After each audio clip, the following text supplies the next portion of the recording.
Assalamualaikum warahmatullahi wabarakatuh. Waalaikumsalam warahmatullahi wabarakatuh. Apa kabar hari ini? Alhamdulillah, luar biasa. Allahu Akbar. Selamat pagi. Selamat pagi, Bapak. Ya, selamat pagi juga ya. Semoga hari ini kita berada dalam keadaan sehat, senang jasmani dan rohani dan pikirannya ya. Supaya belajar kita konsentrasi. Sebelum melaksanakan pembelajaran, alangkah baiknya kita berdoa dulu. Silakan KM untuk memimpin doa. Istirahat. Doa.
Bersalam.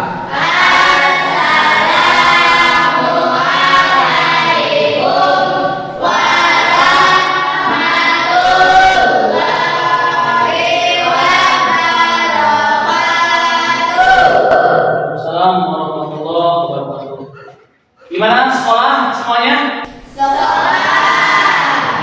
Alhamdulillah pada hari ini semua bisa ikut serta dalam pembelajaran hari ini pada tanggal 20 tanggal berapa sekarang? Tanggal 30 Agustus 2025 ya. Baiklah. Mari kita sebelum melaksanakan pembelajaran kita bikin dulu yel ya. Siapa yang bisa yel ke depan? Tetap semangat saja ya, yang sudah biasa kita sering lakukan setiap pembelajaran. Oke, siap. Nopal pimpin. Tepuk semangat.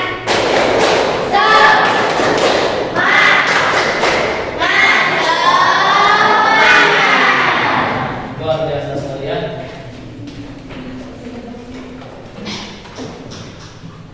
Baiklah, anak-anak, kemarin kan kita membahas tentang jenis-jenis karya sastra. Jenis-jenis karya sastra itu ada berapa? Siapa yang tahu? Ya, apa saja? Puisi, Ya, terus apa lagi? cerpen, Cerpen, ya betul. Terus pantun, pantun, terus gurita, gurita, betul. Terus apa lagi? Ayo, siapa lagi? Apa? Biswani? Apa? mantra, Mantra, ya.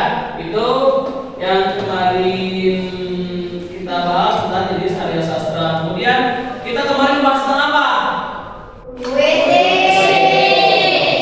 Ada yang tahu kemarin apa arti puisi? Ya, coba siapa yang tahu? Oh ya. puisi adalah karya sastra yang menggunakan bahasa yang indah untuk mengungkapkan perasaan, Ya, betul. Tangan dulu. Kemudian puisi itu ada ciri-cirinya apa? Ya, Mama Nova. Menggunakan bahasa yang indah dan efektif. Bagus. Siapa lagi? Memiliki struktur ritme dan irama. Bagus. Siapa lagi yang tahu lagi? Memiliki berbagai ritme dan gaya. Iya, itulah beberapa ciri tentang puisi.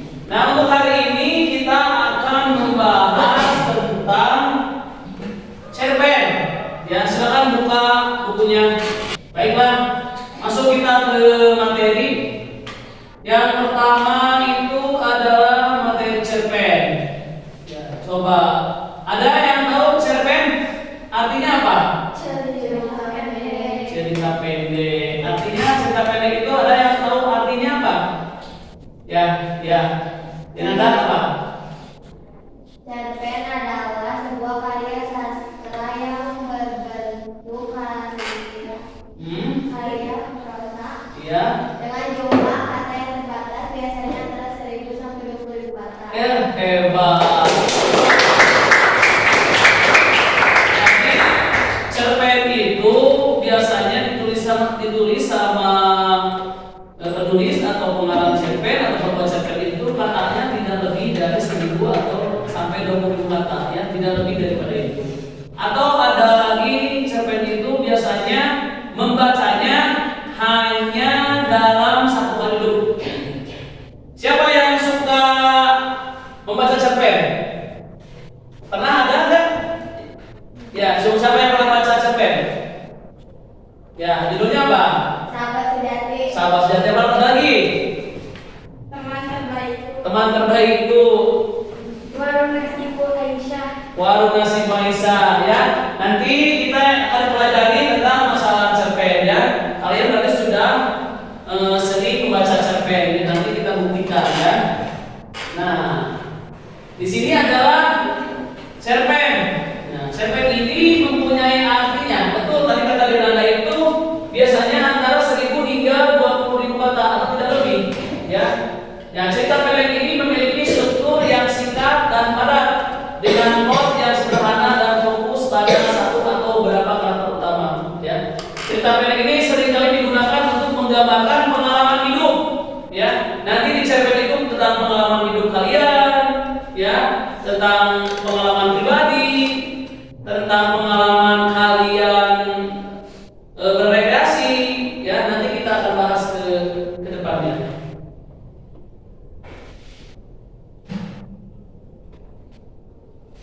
Nah, di sini ada fungsi cerpen, ya.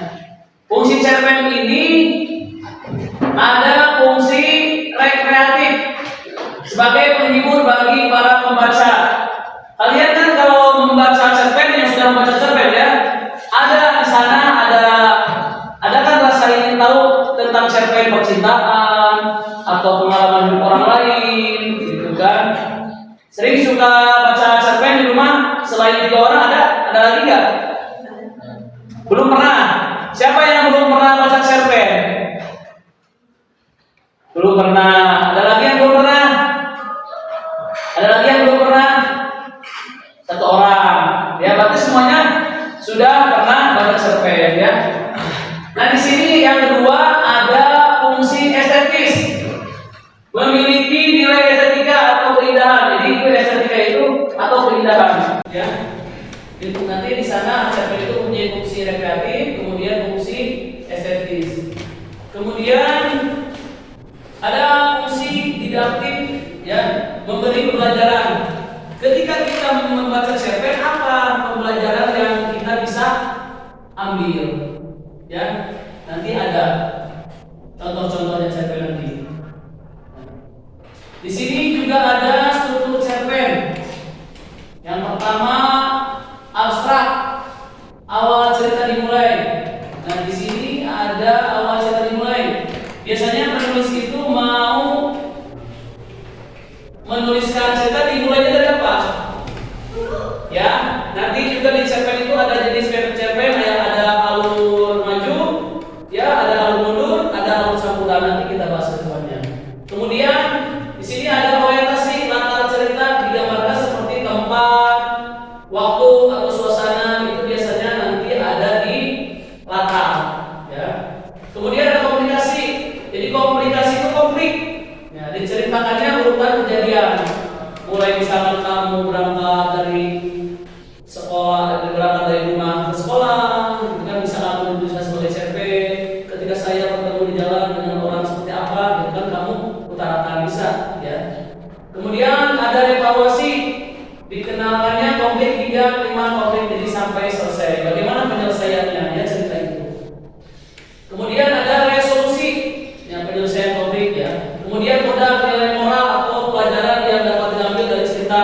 Jadi apa?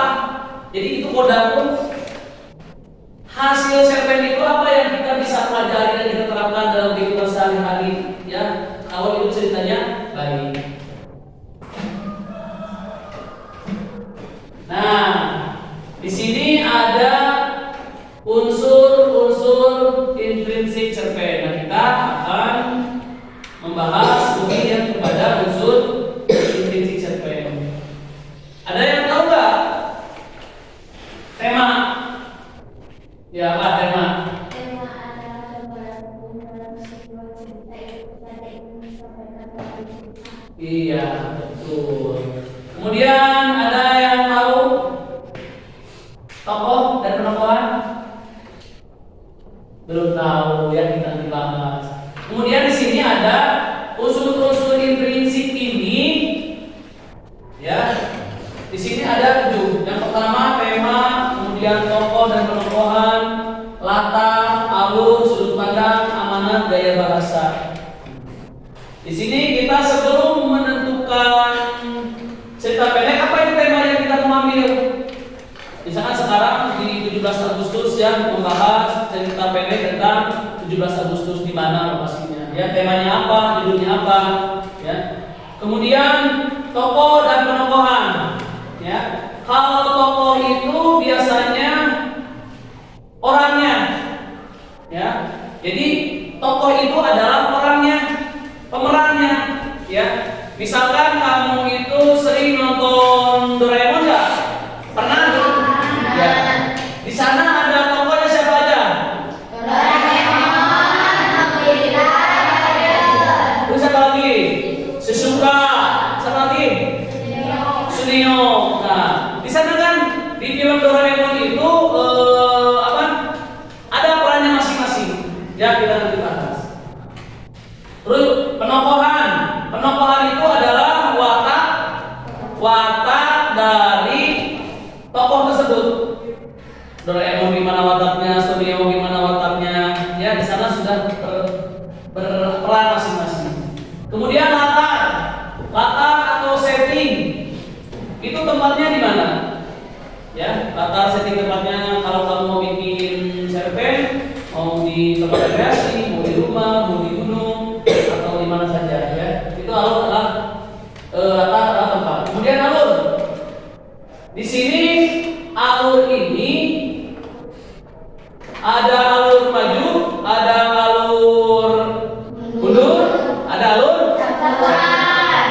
Kalau alur maju itu, ya, menceritakan dari sekarang, dari awal sampai akhir. Itu alur maju. Kemudian ada alur mundur. Kalau alur mundur itu menceritakan dari sekarang nih, ya, dari sekarang ke masa yang lampau. Kalau alur campuran biasanya menceritakan masa ke depan, sekarang dan belakang. Kemudian sudut pandang, bagaimana kita sebagai membuat cerpen, sudut pandangnya gimana. Kemudian ada amanat. Di cerpen itu sering ada amanat, bagaimana amanat si pembuat cerpen itu, ya, sering tertara amanatnya. Kemudian gaya bahasanya itu terserah yang bikin cerpen, ya. Ya, ada yang mau ditanyakan nggak? Ada yang tanyakan nggak? Mengerti semua? Ya. Coba, ada yang tahu tokoh apa, Cu? Tokoh itu apa? Tadi saya terangkan, kalau mengerti. Tokoh apa? Ayo. Tokoh? Apa bedanya tokoh dan penokohan? Katanya sudah mengerti. Ya. Tokoh itu apa? Tokoh ya apa? Tokoh ada pelaku dalam sebuah cerita. Ya, tokoh pelaku dalam. Kalau penokohan? Ada tahu nggak? Kalau penokohan itu watak dari tokoh. Ya, watak dari tokoh. Coba apa yang kamu belum mengerti di sini? Coba. Tidak ada? Nah, sudut pandang. Kalau sudut pandang itu bagaimana kita menyikapi sebuah cerita? Ya, kita kan ada bikin sudut pandangnya mau seperti apa? Ya. Nah, di sini. Nah, ini unsur intrinsik. Yang pertama tema. Tema adalah ide atau gagasan yang melatar belakangi si cerita, itu tema. Kemudian latar. Latar dibagi menjadi 3, yaitu latar waktu. Ya, waktu kejadian dalam cerita. Ya, contoh pada siang hari, pagi hari, atau pada zaman dahulu. Kemudian latar tempat. Tempatnya di mana, kejadiannya di mana, di sekolah, di kelas, di rumah. Kemudian ada latar suasana. Ya, suasana yang terjadi dalam cerita, ramai, sepi, tegang, atau mencekam, gitu kan? Ketika kamu misalkan kamu pulang dari sekolah, ya pulang dari sekolah ke rumah, bagaimana kondisinya, bukan apa ramai, apa sepi, atau terjadi sesuatu, gitu kan? Kemudian tokoh, nah ini tokoh, ya. Tokoh adalah orang yang terdapat di dalam cerita. Nah, tokoh dibagi menjadi 2, yaitu tokoh utama, figuran. Kalau tokoh utama itu yang sering muncul, ya sering muncul di cerpen. Kalau figuran hanya peran pembantu saja. Coba di Doraemon yang sering muncul siapa? Doraemon. Kita terus? Karena di sini ada peran-peran, ya. Jadi seperti Sunio itu hanya peran ya figuran seperti itu. Kemudian apa lagi? Ini watak tokoh. Nah, ini watak tokoh ini perannya penting sekali. Di sini ada peran antagonis. Apa antagonis itu? Tokoh yang memiliki sifat jahat. Ya, kalau di film Doraemon siapa yang memerankan peran yang jahat? Giant. Kemudian peran protagonis. Tokoh yang memiliki sifat baik. Siapa? Doraemon. Kemudian protagonis, tokoh yang memiliki sifat netral. Nobita. Siapa lagi? Shizuka. Ya. Nah, ini unsur intrinsiknya. Kemudian ini ada alur. Nah, di dalam cerpen ini alur yang tadi kita sudah sebutkan. Ada alur maju, alur mundur, alur campuran. Nah, kemudian di setiap cerpen itu ada amanat. Nah, di sini ada amanat tersurat dan tersirat. Kalau tersurat itu amanat yang langsung terdapat di dalam cerita. Ya. Kalau tersirat amanat yang tidak terdapat di dalam cerita dan harus disimpulkan sendiri. Ya. Itu belum pelatihan lah. Ada yang tanyakan tentang ini? Ya, ada nggak? Ayo, ada yang mau tanya? Mengerti semua? Mengerti. Coba apa tadi cerpen? Ya. Apa cerpen itu tadi? Cerpen adalah sebuah karya sastra yang berbentuk prosa fiksi dengan jumlah kata yang terbatas, biasanya antara 1.000 sampai 20.000 kata. Cerpen bisa juga dikatakan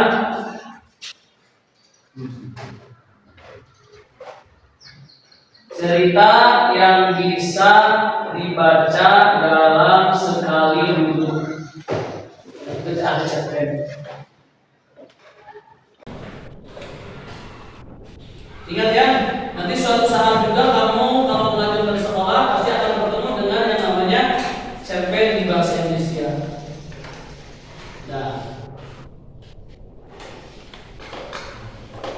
Nah ini fungsi cerpen. Ayo tulis. Fungsi cerpen ini ada fungsi rekreatif. Ya. Fungsi rekreatif sebagai penghibur. Cerpen juga bisa sebagai penghibur ya bagi para pembacanya. Kemudian ada fungsi estetis, memiliki nilai keindahan sehingga memberi rasa ketika kita membaca cerpen, ya rasa apa yang kita rasakan, apa sedih, apa bergembira, atau semangat. Ya. Kemudian fungsi didaktrik, memberi pembelajaran. Ya apa yang bisa kita pelajari tentang cerpen yang telah kamu baca.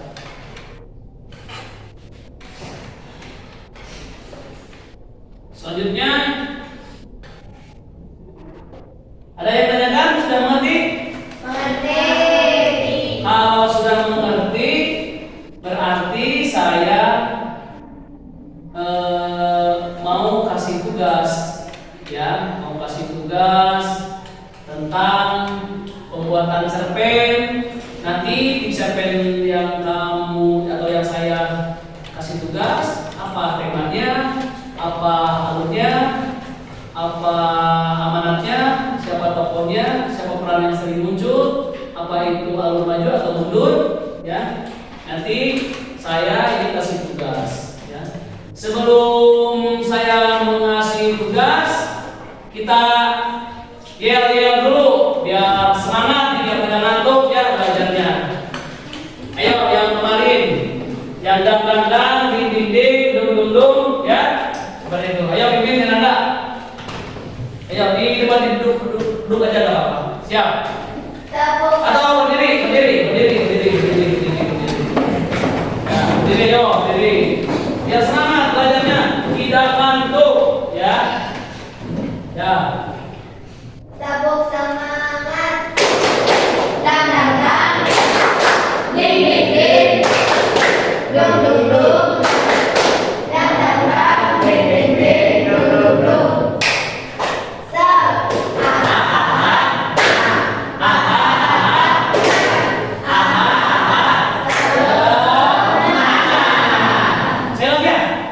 Sekali lagi.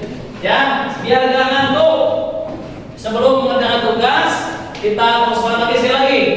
Tepuk semangat. Bang bang bang. Ding ding ding. Dung dung dung. Dang dang dang. Ding ding ding. Dung dung dung.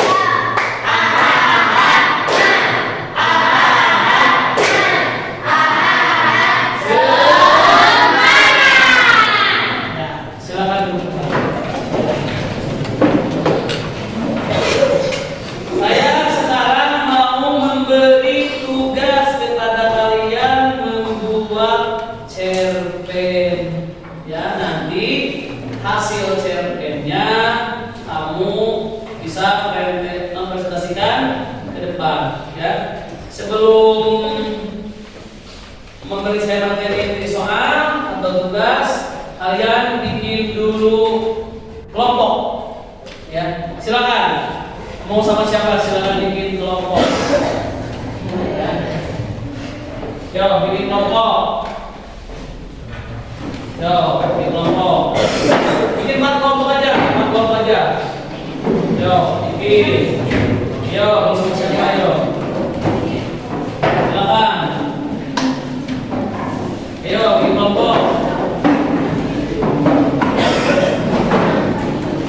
Yo, buka. Yo. Ini. Ayo, aja. Ayo. Yo.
Silahkan kerjakan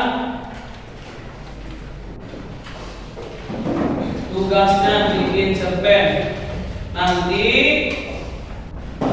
kamu isi apa cerpen tersebut, temanya apa, tokohnya apa, latarnya di mana, kemudian alurnya, konfliknya apa. Ya, coba tulis ya. Mulai kerjakan dari sekarang. Yuk kerjakan.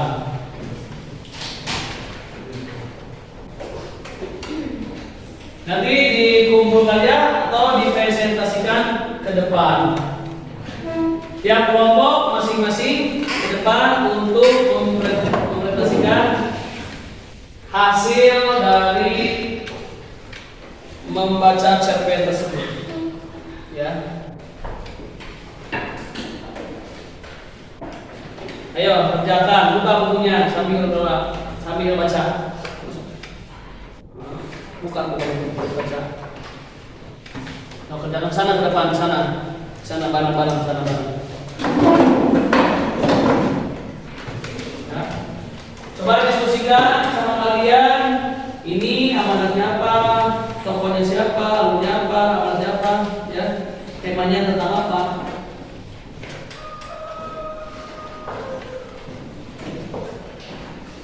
Ya, coba kerjakan.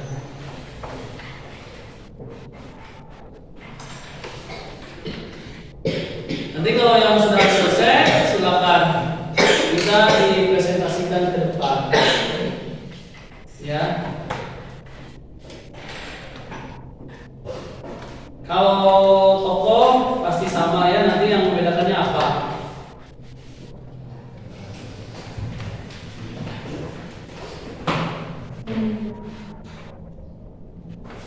Ya.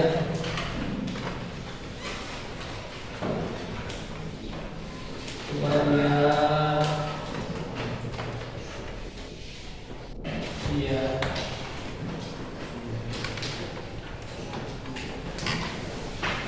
Coba lihat kelompok 1. Ya.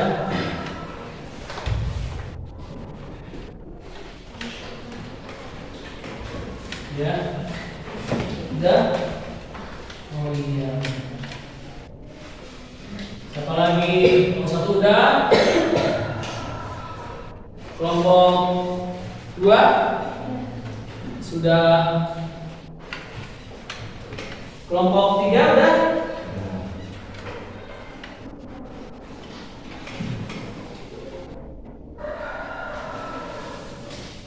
Ya.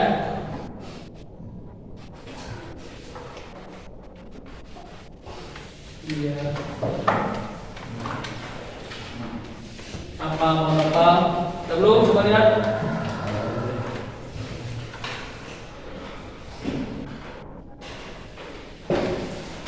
Iya. Udah? Semua udah? Sudah, Pak. Sudah? Sudah. Coba jawabnya serentak. Sudah belum? Sudah. Sudah. Baiklah. Kita panggil satu persatu untuk ke depan untuk presentasi tentang cerpen yang kalian buat ya. Coba kelompok 1 siapa yang ke depan? Ya, Dinanda, ayo.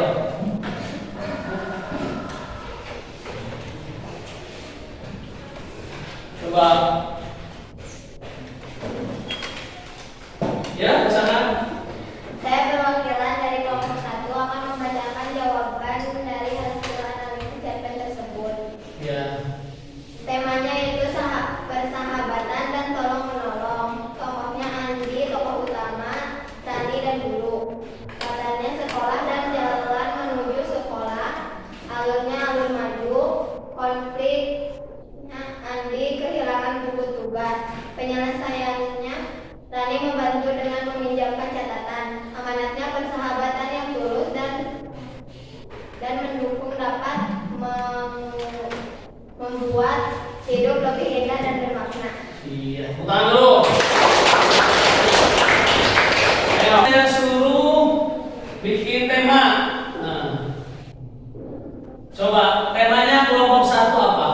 Sebutkan.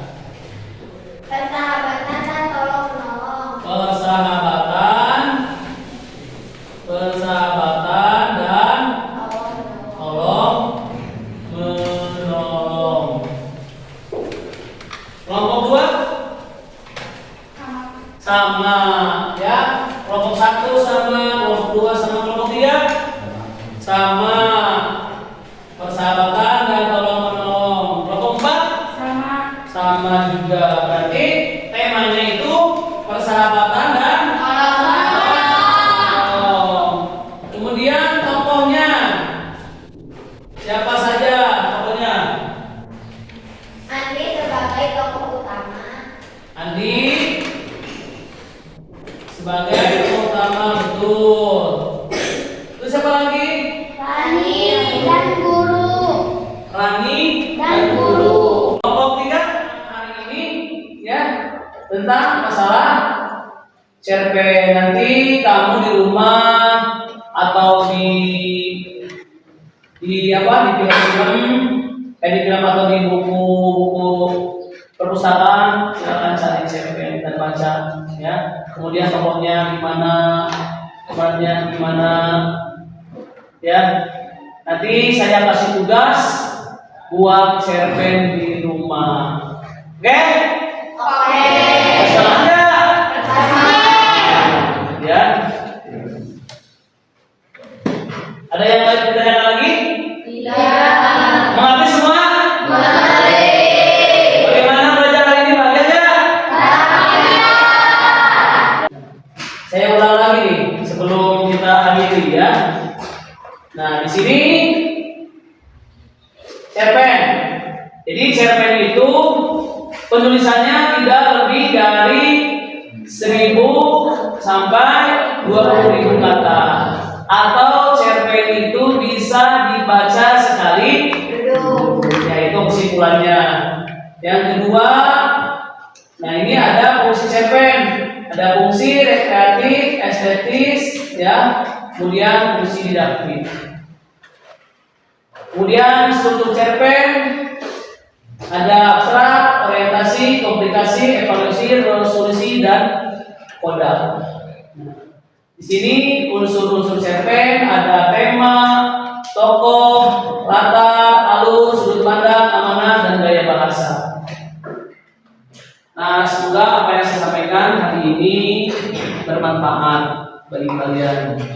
Juga kalian saya amanatkan supaya rajin belajar di rumah. Jadi apa yang saya sampaikan hari ini kamu pelajari lagi di rumah, ya.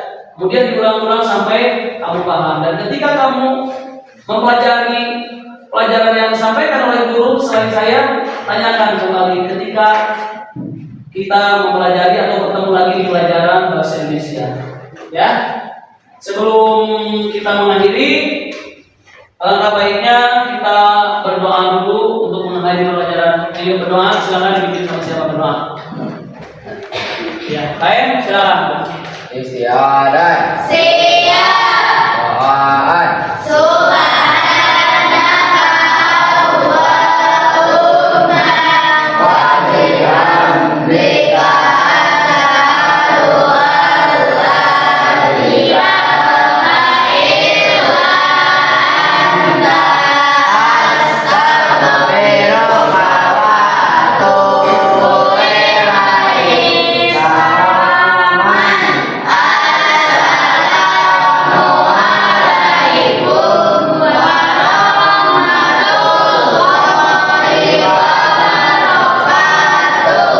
Waalaikumsalam warahmatullahi wabarakatuh.